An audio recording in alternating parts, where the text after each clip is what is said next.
President-elect Joe Biden is reassuring Americans about the transfer of power, while President Trump refuses to admit defeat. During his first news conference since Election Day, Mr. Biden called the president's refusal to concede an embarrassment. That's Joe Biden's word. And he said his transition is already well underway.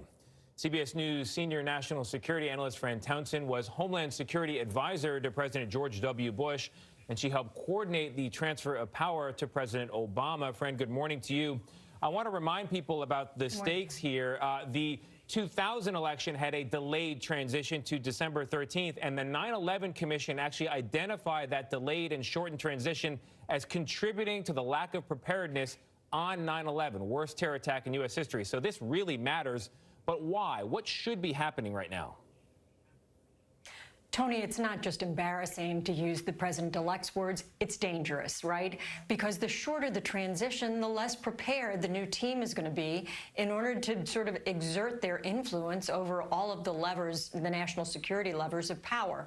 So, look, there is a Presidential Transition Act. The candidate-elect was able to submit names to the FBI that were a priority for security clearances. All of those things matter. Here's the good news. 6 months ago, under the Presidential Transition Act, the administration had to designate senior career officials, people who would outlast the outgoing administration, to begin the planning and preparing of the transition process. But frankly, they take their cues, if you will, from the leadership, and how much effort and energy that gets put into the transition preparation really is a signal from the top, from the president himself. And so I am concerned about the national security implications, about what's going on inside the government now to prepare to hand off to the newly elected administration. Yeah, as you say, this is dangerous. And given the stakes, I wonder, does President-elect Joe Biden have legal steps that he can take to force action? Well, under the Presidential Transition Act, there are resources that are available to him, mostly administrative. You know, the GSA is the government agency that's responsible for the coordination between the outgoing administration and the incoming administration. But that's really administrative. The most important part of this, obviously, is the substance of it, if you will. And that really is sort of provided by those senior career officials and their ability to interact with the incoming team. And that will be governed, frankly, by cabinet members in the White House. Fran, Secretary of State Mike Pompeo stood in front of an official government podium yesterday and said there will be a smooth transition to a second Trump administration. What was your reaction to that? You know, saying it doesn't make it so, Anthony, right? I mean, they can continue to say that this is not, that the President-elect Biden has not been duly elected. This is going to play itself out. There will be, you know, the Trump administration will bring lawsuits. But saying that there's going to be a second Trump administration doesn't make it true.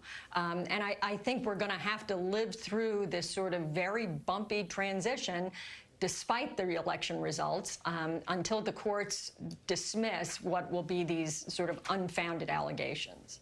You know, Fran, the world is watching. What do you think they're thinking and saying about us, about the United States at this time?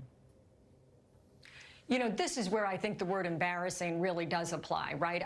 The world looks at the United States as a model of the peaceful transition of democratic power. And it's instances like these. I mean, when there is a legitimate dispute, you know, hanging Chads in Florida and explaining that to the world was difficult enough, but there was a legitimate dispute there that was ultimately resolved. Here, there doesn't seem to be any legitimate dispute. Joe Biden both won the popular vote and the Electoral College votes. And so this is inexplicable and embarrassing, because it really doesn't, there's no way to explain this to our foreign allies or adversaries. Fran, what should be happening right now that is not happening?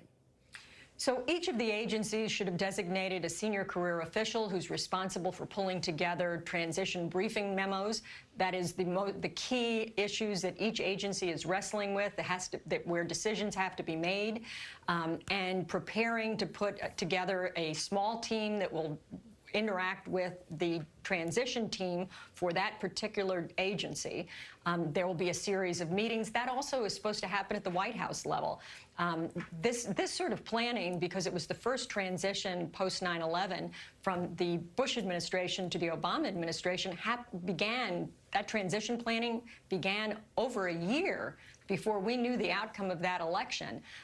But what that meant was once the election happened, immediately there were tabletop scenarios that went through. And by the way, the Obama administration did the same thing for the Trump administration. All of that planning, immediately began handing over, including at the White House and cabinet level. And in that instance, because there was an actual threat against the inauguration and President Obama, the Obama administration asked Secretary Chertoff, then the Homeland Security Secretary, to remain on an extra day just in case there was an incident that needed to be responded to during the inauguration. Gosh, Fran, there is so much at stake. Thank you so much for that intel. May I say it's good to see you. We all look forward to your return at the table when we're not socially distancing. We all said, God, it's so nice to have Fran. Can't wait to have you back in the studio. I miss the green room huddle. Thank you. Thank you very much. Good to see you. Thank you.